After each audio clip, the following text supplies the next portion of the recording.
नमस्कार, मैं चुरामन साहू और आप सब देख रहे हैं अमर छत्तीसगढ़ न्यूज।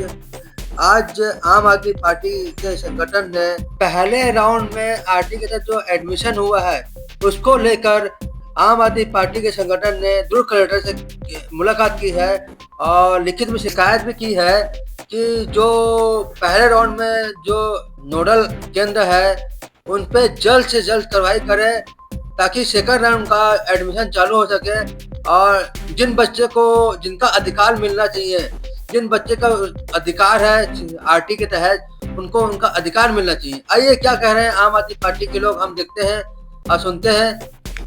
को एजुकेशन का जो नियम दिया जा रहा है केंद्र सरकार के द्वारा उसमें भी काफ़ी संशोधित किया गया है। जनगणना सूची में जो किराए के मकान में भी रह रहा है उसको भी अपात्र बताया जा रहा है। इस दृष्टि से देखते हैं हम यहाँ पर तो साफ सुथरा मामला भ्रष्टाचार का ही नज़र आता है।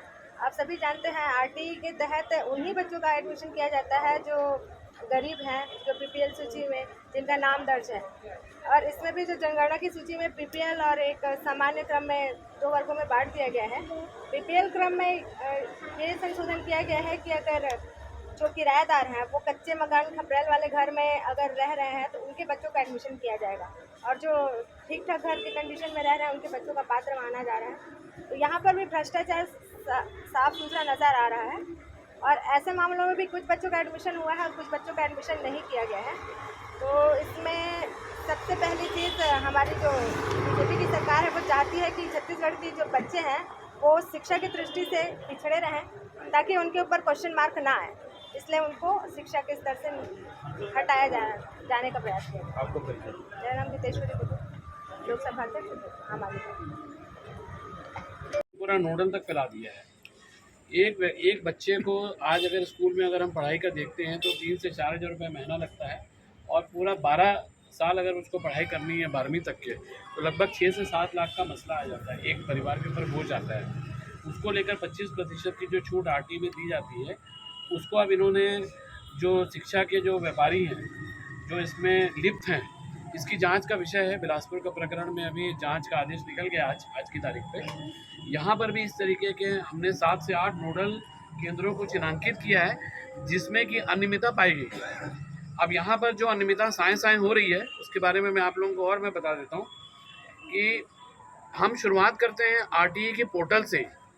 राइट टू एजुकेशन का जो वेब पोर्टल है उसमें जो पात्रता में लिखा हुआ है कि जो उसमें आवेदक है, जो बच्चा जिसमें प्रवेश लेना है उसके जो माता पिता है उनका आपका अंत्योदय जो कार्ड होता है गरीबी रेखा के नीचे का जो राशन कार्ड वो मान्य होगा, क्योंकि उसके पिताजी का नाम उस कार्ड में तो आ सकता है लेकिन मुखिया कोई और होगा। उस कार्ड में क्लियर रहता है तो वो सिद्ध हो जाता है कि वो बीपीएल के कैटेगरी में आता है। लेकिन अंत्योदय जो विभाग है आपका खाग विभाग ने इनको जिला शिक्षा अधिकारी को एक नोटिफिकेशन दिया है कि ये जो अंत्योदय कार्ड है इसको आरटीई के एजुकेशन के तहत में एक्सेप्ट ना किया जाए। तो जब अंत्योदय का कार्ड ही एक्सेप्ट नहीं होगा तो फिर आपकी सर्वे सूची में तो उसके दादा या नानी के नाम होगा। अब आखिरी बात मैं आपके बताना चाहता हूँ कि कुछ प्रकरण ऐसे हैं जिसमें दादा का नाम को देखते हुए प्रवेश भी दिया गया है, लेकिन भेदभाव यहीं से पता लगता है। जो मैंने भी थोड़ी देर पहले आपको बोला कि कहीं ना कहीं इसमें करप्शन की बू आ रही है। एक उदाहरण है कि आपको आरटी में एडमिशन उन्होंने दादा नाना के एडमिशन को दिया है और एक केस में दिया है कि उनको नहीं दिया। पोर्टल में इन्होंने आम आदमी पार्टी ने 26 तारीख को आवेदन ये दे दिया था कि जिनके पिताजी का नाम उल्लेख नहीं, उनके दादा का नाम उल्लेख है, तो नोडल ऑफिस से उनके स्थल का निरीक्षण हुआ।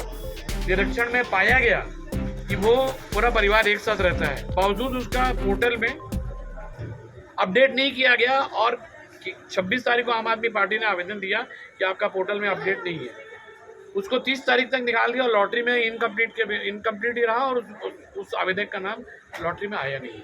क्यों नहीं आया? आपने पोर्टल में आपको अपडेट करना चाहिए था। अभी कितने की संख्या में सामने आए हैं? अभी तक हम लोगों को करीब 26 तारीख से करीब हमको 60 से 70 लोगों ने संपर्क किया है। तो अभी परसों भी हमने एजुकेशन ऑफिसर से बात की थी और एक व्हाट्सएप ग्रुप बना, उसमें काफ़ी लोग शामिल हुए। आज कम से कम 15 से 18 जो आवेदक हैं यहाँ पे जो पेरेंट्स हैं वो काफ़ी परेशान होकर दुर्ग के जिलाधीश से मुलाकात करने के आए।